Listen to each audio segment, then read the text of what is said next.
out more.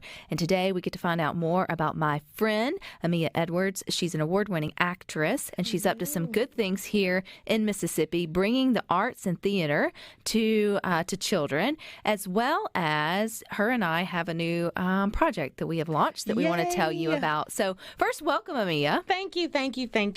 I think this is a lot of fun. Okay, I don't even know where to start. What came first, the acting, or, you know what, I do know what comes first. Let's start with your dreams and a vision to become an actress, because you, like so many others, had this as a small child. Yes. You allowed just the adulting things of the world to take over. Absolutely. And then you stuffed those in your pocket. But they kept creeping back out. So give us the good story of how Amia found herself fulfilling her dreams as an actress. So started at Clinton, definitely a proud product of Clinton Public Schools.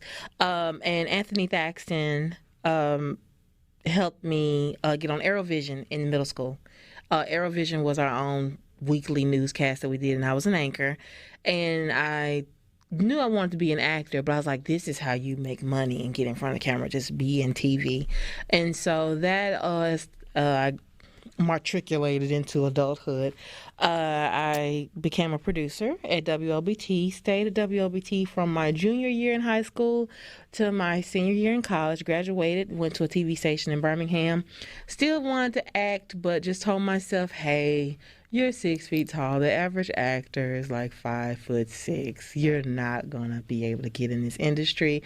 You can't move to LA or New York. Just sit here and be happy to be in the realm of entertainment. And yet and still, I'll never forget, I could never watch the Oscars. I could never watch any award ceremony because I was so full of resentment that they were there. And, I'm not, why do we have to talk about them? So what? They're in Hollywood. It's because I wanted to do that. Right. And I was envious of them taking that big leap. So got tired of TV at a young age because I started so young, and honestly, it's because it wasn't my purpose. So started real estate, then started community outreach, just doing everything but the right thing, right? And my community outreach career came to a screeching halt when I got laid off. So when I got laid off from this full-time job, which at the time I thought I was a fabulous billionaire because they made me this cushiony salary, and I said, you know what, Lord?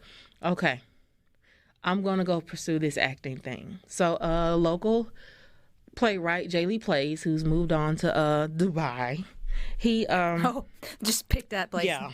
He's teaching English to children there. But he had a casting call that day, and I actually showed 2 houses in Madison, and I was just scrolling at a red light, totally not legal. And I said, okay, I'm finna go do this casting call. And if it's meant to be, it's going to be. If not, you still got to get commissions, right? So went, read the script, did the audition, got cast on spot. And ever since then, Jay Lee put me in not only his first movie, but he put me in just about every play that he did after that. So I did that about 4 years straight around here. Then other playwrights in the Atlanta, Alabama, Tennessee area wanted me to come and audition for them. Did a few of those, and just been rocking and rolling. Before you know it, it just... Oh, and now I'm assigned with an agent, and I've gotten these SAG credits the other day. I am getting residual credits or residual checks from the Screen Actors Guild, which is always fun, and I'm learning how DVD and streaming work. Like one residual check was like $7. That's okay. I know. I was so excited. I don't want to cash the checks, and I got to get over that because Mom was like, you ain't gonna want to cash a $7 one, you ain't gonna want to cash a $7,000 one. You mobile deposit the $7 one so you can still have the physical check to frame if that's what you need to do. I never even thought to do that. Or you ask for the check back. I just deposited that check yesterday. Well, the next one, that way you keep it. I always got tickled at the people wwho frame their first like $100 or whatever. I'm thinking, yeah, you know, if you're if you're happy about the first dollar, you probably need that dollar, and it's, but you had the forethought to save it and sort of, put it on your wall. But that's okay. It just amazes me how God answers prayer, because I used to just pray, I just want to be part of the Screen Actors Guild. I just want to be part of the Screen Actors Guild. And then here I am, still in Mississippi, mind you, when people say you got to move to make it, and the Screen Actor Guild's like, oh, we know you down there in Mississippi. Here's your residual check for a card counter. So for those of us who aren't in that industry, what does making that there to the Screen Actors Guild mean? What does that mean? Meaning you're rolling with the big boys. Meaning that you're rolling with the people who are part of the union. Meaning that when you get a check that you're paying taxes towards, just like anybody else is with a job. You're part of the union. So whoever signed your check signed like Tom Cruise's for Top Gun. Yeah, so I'm getting residuals now for the Tiffany Haddish movie. What's the name of it? I'm really Card Counter. You've done so many movies, you don't even remember what movie you've been in, girl. That's a moment in itself. Yeah, but it's just, I can't believe I'm on this journey, and I'm so grateful. And God is so good to have blessed me with that. But that's what the Screen Actors Guild is. So to just come home and, a Screen Actors Guild's check is right there with my energy bill really does my soul good. Especially if you rewind back to young Amia, who always had those dreams and those visions. Yes. And then adult Amia, and then to realize that you eventually sort of had the courage to step out and do it. And that's where, I feel like we all find ourselves at crossroads at some point in our life, and you either tuck it a little bit deeper in. And I love that or you take the leap, but I appreciate your I guess recognizing the resentment towards those on stage, because I feel like we can use that in our own life to gauge other things. Yeah. Because for some of us who found yourself just on the wagon wheel of life, and you're just putting one foot in front of the other, and you just got stuck in a comfortable job, or you got stuck in a comfortable relationship, or you got stuck in, unless it's in a marriage and you work through that, but whatever it whatever it may be, if you find yourself with this underlying bitterness, it would do you well to maybe investigate why, instead of just accept that it is. Yes, because it could open up. It's so easy to become a villain, you know what I mean? And villains usually are people that you relate to, and we don't want to admit to that. And I was a villain when it came to those Oscars. Because you secretly wanted to see yourself. I wanted to be and will. I am on the way. You're on the way to that. Name. Right. And you also got the chance to be in the movie there in Natchez. Yes. That was on Lifetime. Yes, not Lifetime, Hallmark. Hallmark. Every Time a Bell Rings. Every Time a Bell Rings. That movie changed names like 3 times. My sister actually told me it's on air, and I was like, no, it's not, because I had it was some other 3 sisters, and it was something else. I was like, and that's the title I was looking for. And on, where I'm at, they don't tell you. They don't have to approve anything to me. So, she's like, no, when you Google your name, this is the movie that comes up, and it's on TV right now.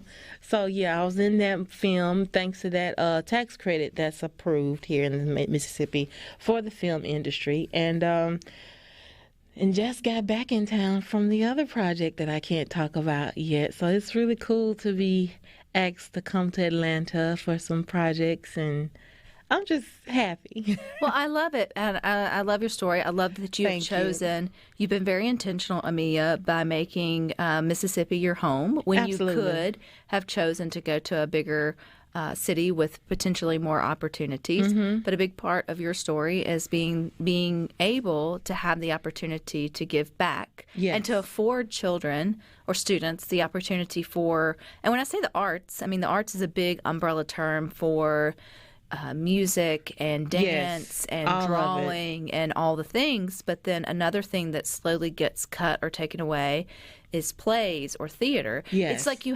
there's either nothing at your school, or there's just the very bare bones. Yes. Or you do have those that are rocking it with these Broadway style performances. Yes. And it feels like there's no kind of, sort of middle ground. Yeah. But you didn't go you went from nothing to bringing Broadway. Yes. to the inner cities of Jackson, which Yes. I think is amazing. So we're going to dive into that and more with Miss Amia Edwards, actress extraordinaire, coming up next. We're getting more from behind the scenes with Amia Edwards. She's an actress extraordinaire. She's also the founder of Amiable Productions and 321 Action, which is your kid-based or student-based Yes. program. Okay. The backstory on that. How did you dream that up and your dream and vision for bringing that to children? Well, I honestly was thinking about my mom when I did 321 Action in my head, because my mom knew I had a lot of talent. And she gave, we all memorized the church plays and speeches for Easter and all that. So she knew I had what it took. She didn't know what to do with it. She didn't know what a casting agent was. She didn't know where to take me. She didn't, or if she did hear about one on the radio station or in the magazine, she'd have to pay $2,500 to give me a headshot and all that. So it just wasn't something that was anything that she could afford, quite frankly. So when I was thinking about this and I'm making these connections in the industry and meeting people and building relationships, I just wanted to have a place for them to take their children to say, hey, this is how the industry works. You do not need that $2,500 to just get in the industry. This is how we groom your baby. This is how we expose them. So that's where it started, is me thinking about the parents who would not have access on how to get a career started for their baby. And we're not just talking about making them a superstar actress, although because you can be a successful actress who pays their bills and balances a family without ever having to be, like the Tom Cruises of the world or whatever it may be. There are so many reputable jobs and levels of the entertainment industry that go unnoticed. Right. Because it all gets focused on mega superstardom. Right. So we just Which get the isn't bad. I mean, you would Not totally bad, take it. But there are some mega millionaires that you don't know their name because they're the screenwriter of your favorite movie, or they're the director of your favorite film, or they design sets for all of the major Broadway plays and musicals that you don't know their name, but they're not hurting either. Yeah. Or the sound guy. And that's one thing that I love about 321 Action, is that we expose the children to all of that. Of course, Mama wants to see, like I said, we did The Wiz. Of course, Mama wants to see her baby be Dorothy or the Scarecrow or Tin Man, but we had kids that actually built the sets. We had kids that was actually a director. We had kids that were over the lights. So they knew to dress in all black. They knew how to move their sets because they built their set. They knew when to tell their classmate or colleague to be quiet because they knew the importance of how to make the show look good. And when I helped them understand that Dorothy will look horrible if y'all aren't back here, they took pride in that. And so it was rewarding to see a lot of them say, well, this is my first time touching a drill, Miss Amia. So when we make the Emerald City, can we do this and then just turn it around and then we add the wheels on? It was just so rewarding for them to see the other side of the industry and see that this is something that they can do. And that it's still teamwork. It's still teamwork. And it's also exposing them to what's the not vocational side, but also the carpentry of the industry. Somebody's got to build the set. The yellow brick road has got to get built. And they literally cut the wood for the yellow brick road, spray painted it, put it down, picked it back up when the show was over. So with 321 Action, not only are we doing the acting part, but we expose them to all facets of the industry. And that's in film too, from the film festival. So everyone now knows what a screenplay is. Everyone now knows what a director is. You may not want to be a director. You may want to be an actor. Okay, you got to write this screenplay and you've got to memorize the words and be able to direct yourself or your classmates when you wrote it. And that's what we're getting ready to award them for Saturday at the Amiable Awards. Which I love how your I guess project or program 321 Action, Amia, does get in, and it gets in like the middle school, which I still give you props for that. That's a scary species of human. But you get them ready, and then you move it on into for their high school year as well. So it's not, you get them a taste, you get them the foundation, and then it moves into harder or more intense projects in their high school sort of years. Yeah. But it all comes down to award night, which goes back to seeing the glitz and the glam and all the things. Why was it so important for you? And it's not a participation trophy. Why was it so important for you to have this moment, like to have the Amical Awards, which is coming up on Saturday? Yeah, well, it's important because, again, I wanted them to have the full entertainment industry experience. So everyone that's awarded on Oscar night, we don't get to see on TV, right? So I wanted them to see that Best Director, Best Screenplay, all of these people are awarded, but I also wanted to reward their hard work that they put in, because it's hard writing a screenplay if you've never done it. And it's hard memorizing lines in a short period of time, especially if you were, I believe, one young lady that was in 5 of our screenplays, and she memorized every last one of her characters. That's hard. And for The Wiz, it was hard. Now, this was hard for me. But sidebar, do you know children will call your name at that age group like in 5 different octaves? Miss Mia, Miss Mia, Miss Mia, Miss Mia, Miss Mia. Mama, mama, mommy, mommy, mommy, mommy, mommy, mama. That's exactly what they did. But we're rewarding them as well. But their awards are similar to the Tonys. And, of course, our high schools are similar to the Oscars.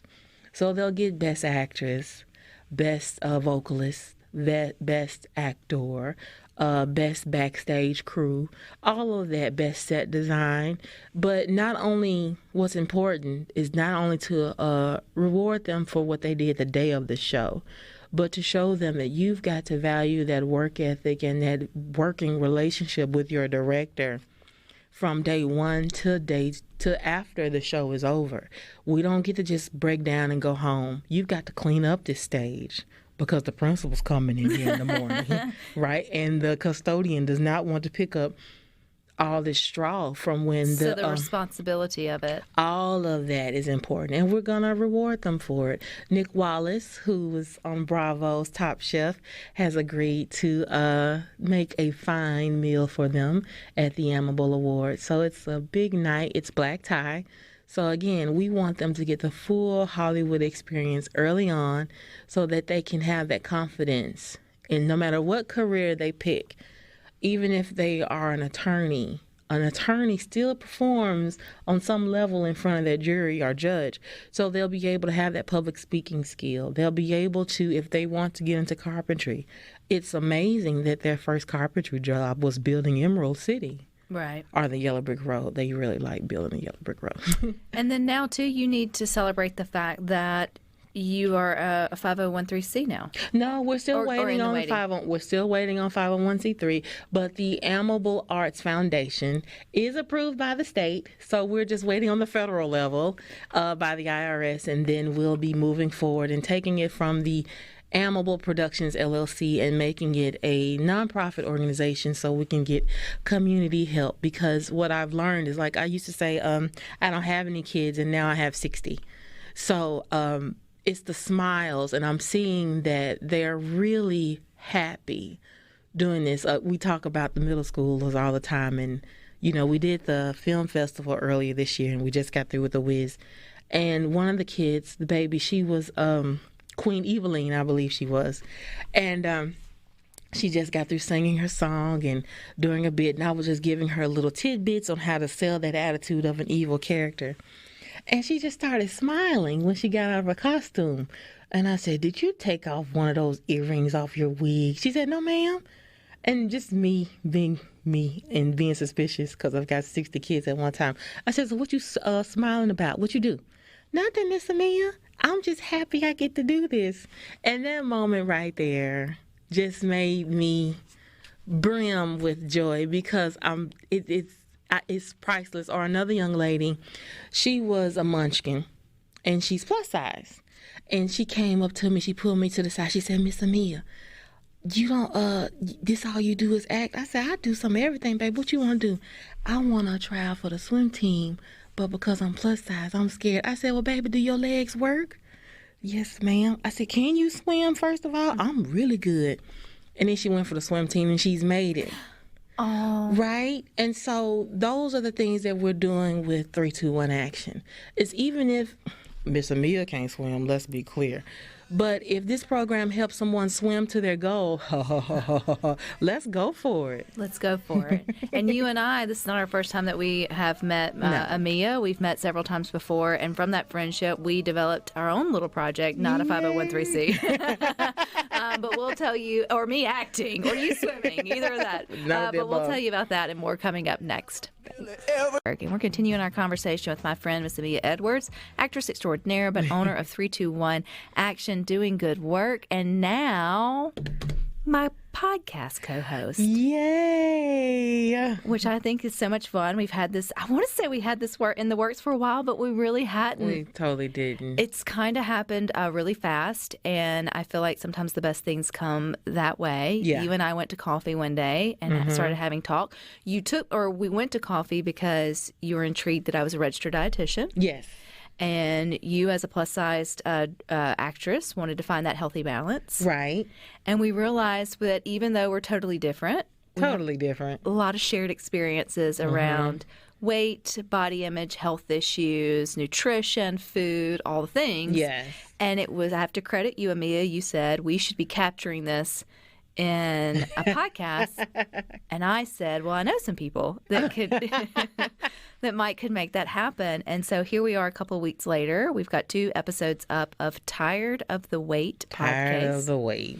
And it's a play on words, obviously. Yes. There's the health side of it. There's a lot, especially here in Mississippi. We can all agree that maybe getting or managing our weight's not the thing we're best at. But there's also the side to it of managing the weight of other people's expectations. Yes. And the pressures of, I guess, a world that says you're not validated if you're not a certain size. Yes. And that, the links that women particularly go to for reaching that elusive, perfect figure. Size, yeah. So we cover it all. We cover it all. Yeah. And we'd love for you to join us there. You can find it wherever you listen to podcasts. You can also go to supertalk.fm/shows. You'll find a link for Tired of the Wait there and find out wherever you listen to podcasts, though. But men, I would love for you to chime in, but really tell your lady friends, tell the women in your life about this. It's going to be for your wives, for your, I would say, teenage daughters for sure. Definitely. It's going to be for your sisters, your aunties, your grandmas, everybody. And you're welcomed. You definitely are. Yeah, we'll wait on you. But this one's special. It's magic to me in a bottle. And so we would love for you to join us there. So it's Tired of the Wait podcast. You can get it wherever you listen to podcasts, and you'll hear more about that as the weeks. Subscribe and share. We'd love for that. Yeah. But I don't want to let you go since I have you in the studio. You're such a busy person. The next phase of your 3-2-1 action part are these music videos. Yes. And I think it's timely. And I think sharing what you are allowing the students, particularly in JPS, it's been a rough 6 months. Yes. Let's be honest, it's been a rough couple of years. Yeah. This generation of children literally are surviving everything. And we sometimes, as the listeners here on Good Things, we are statewide. We are far removed from the streets of Jackson. But you work with the kids who call it home. Yes. And so that's a different perspective. So why is it also very important for you, Amia, to give these kids an outlet to share their experiences through art? Yeah. So I am a South Jacksonian, and depending on what day you ask me, I'm proud of it. But I like most people, I'm noticing the ages of not only the victims, but also those who are charged with crimes. And they're teenagers. I'm not seeing really anybody over 21, 22. I'm seeing that very impressionable age of 16, 15. So I used to be the neighborhood association president, and I used to have some political ambitions. But again, like we said earlier, it's best to stay in where you've got this inkling and pushing to go after. And now that I'm an actress with some SAG credits to me, I really wanted to provide this avenue, because to be a thief or to be a liar, you have to be a creative individual, right? And so if these young children are in a food desert, are in a city where they constantly are saying that it's ridden with crime and it's bad and it's this and this and we can't get the garbage up and da da da. If there's nothing positive for them to see, or somebody positive that they can identify with who stays in their community, they're going to continue to think badly, not only about where they stay, but also about themselves. So through art, I'm hoping that to empower them to think positive, but also the importance of self-expression.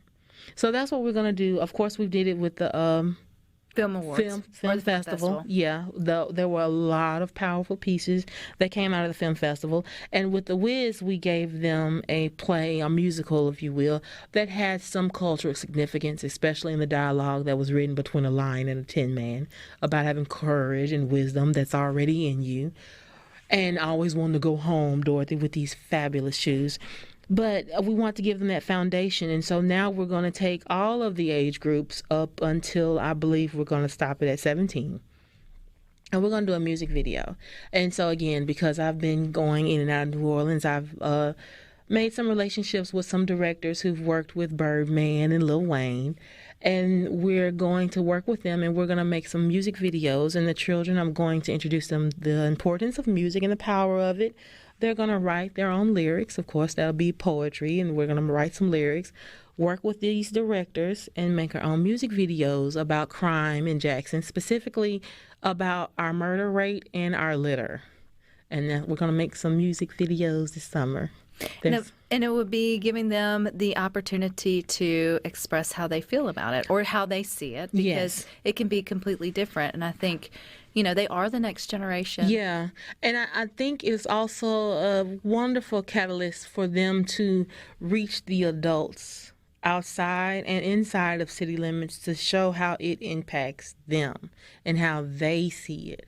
And so maybe if we provide that, people will be slower to run a red light or slower to throw out that trash can on the abandoned street or come back and nourish that property that you just left and abandoned, and just get the power of conversation to see what legacy are we really leaving behind. Or at least allowing the youngins or the young students an outlet to let the frustration or what they see out instead of stuffing it in or not or internalizing it, which is never a good thing. Right. Anytime you sort of do with that. You mentioned the one little youngin who was just excited to sort of be there. You think about the school experience, and there's not, you can talk heads to tails about kids having to sit in their seat and they don't get a whole lot of recess and all of that. But, other than sports or PE, there's not a whole lot of other activities that just allow kids to be very expressive, and that's okay. So much of it is sit down, shut up, and, listen, and pass this test. And pass this test. And there are totally moments where that matters. Absolutely. But the arts feel like that gives them permission to, they can be a little loud and goofy and wiggly and let their feelings out, even if it has to be in a character form. So even with makeup, we hired a professional makeup artist to transform our characters, and we had 4 young ladies who approached me like, "Can we help with makeup? We'll just get the brushes clean for it." And that's what they did. And then before they knew it, they were painting on the whiskers on the lion, and they were making sure the Tin Man and how to add dimensions and screws and bolts to him. And so one of the girls, we had a 6th grader and an 8th grader both working on these 2 characters. And they both said, it's like painting, but better, because y'all going to move and people going to see it. And so, again, these kids weren't who people saw, but they still had that outlet. They had ownership of a part of that show. They didn't just come and sit down and become a part of the audience. They were proud. I went and saw it the next day because we had to get lights and everything picked up. And every last one of those kids, they all wore T-shirts like what I have on today, Young, Gifted, and Black. And they were just, Miss Mia, look at this picture I took. And they were like, I'm sad that it's over. And so now that we're talking about the music video, they're like, well, I'm going to tell my mom I'm coming. So now they have something to look forward to. Instead of, and let's keep in mind that these are kids who were stuck in the house a long time with COVID. So they have things to look forward to and a creative, So imagine being 12 and you had a pandemic, and now I'm in Jackson, and my mama can't go to the grocery store. We really are tired of eating fast food every day, and then these potholes are ridiculous. And then I see something on the news about the trash. It's just a lot to absorb, especially at that very, very impressionable age. So this is just my way of giving back. Giving back, and that is she's doing with 321 Action. And we've got a little bit more with Miss Amia Edwards coming up next. Mississippi.org. Hope you had a good time getting to know my friend, Miss Amia Edwards. She's actress. And up to just some really good things. I wanted to round out this, though, talking to you just about the courage to follow I guess your dreams would be one way. That would be like the normal way of saying it. But at least inspiring either parents to encourage kids who are interested in the arts, because I will be honest, right now as a parent myself, who has a 9-year-old who feels like she could be the star of the show. Although we did dance for 2 years, she loved dance but then hated the recital because there's the whole stage fright thing, but definitely feel like she thinks she wants to be center of attention. And then encouraging that, but then also the protecting from, I guess, all the other that can come with the entertainment industry, or only thinking you have to be a social media star or it's all about you, or because I think in our culture of me has lost the, I guess, appreciation that there's real talent and skill still for the stage and on the screen. Yes. So, that parents sometimes just won't allow, they pull back because it's... Well, we want to push our kids to what we know is going to make them money and give them comfort. Right. Okay. So you see what I'm trying to say. We know if you go after nursing or doctorates or lawyers or whatever degrees, we know that you're going to be okay. That's a reputable... Yes. But this is what my experience has taught me, and I'm learning this lesson as a 40-year-old woman. Where God guides, he also provides. Because would I make a good attorney? All my life I've been told to be a lawyer. I would probably be an okay one. I'd probably, but would I be happy? I am where I am supposed to be, and I just definitely encourage anybody, whether you have children or you have even your dreams, where God guides, he provides. So go after it. What do you have to lose? I literally had to be laid off from 2 jobs to go after this lifestyle and this dream of mine, but it would not let up. So all you got to lose is a dream. So either you're sleeping or you're going after it. And I encourage you to wake up. Yeah, and sort of see that for yourself. And that may be for you, starting to write the screenplay, or starting to write the book, or picking up the pencils and the paper and drawing again. I think that was one thing the pandemic did well, was it opened our eyes to all the things we thought we should be doing with our time, and then gave us free time. And a lot of people did get creative for the first time. A lot of gardeners. A lot of coloring book and all that. And it's like, don't let that go. Don't. If it brought you joy. I encourage anyone in any profession, in any place in their life, to read The Artist Way. And just get up every day and write those 3 pages like the book kind of guides you to do, and you'll be surprised where your inspiration comes from. Is there an artist in everybody? There's an artist in everybody. I'll tell anybody, a lawyer is a great actor, especially in front of a jury. They're going to sell it. What's that? The show with Roxy Hart, Chicago. You have to razzle dazzle them. I'll never forget that scene.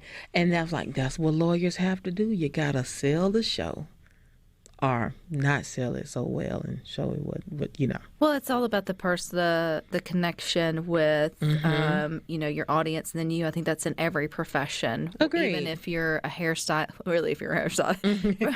for me, that, or if you just change, you change oil, you're a mechanic, you're still having to deal or connect or have the bravery. I mean, there's so much sort of to that. Human relation is in every genre in every career. Literally, human HR is somewhere. And so HR is whether it's through the creative arts or whether your HR is how you evoke an emotion that brings someone joy. That's where you're supposed to be. So first, Mississippi interview when you win an Oscar, Amia, will be with Rebecca Turner. You know you're going to be on the phone. Oh, my gosh. That's my friend. That's my friend.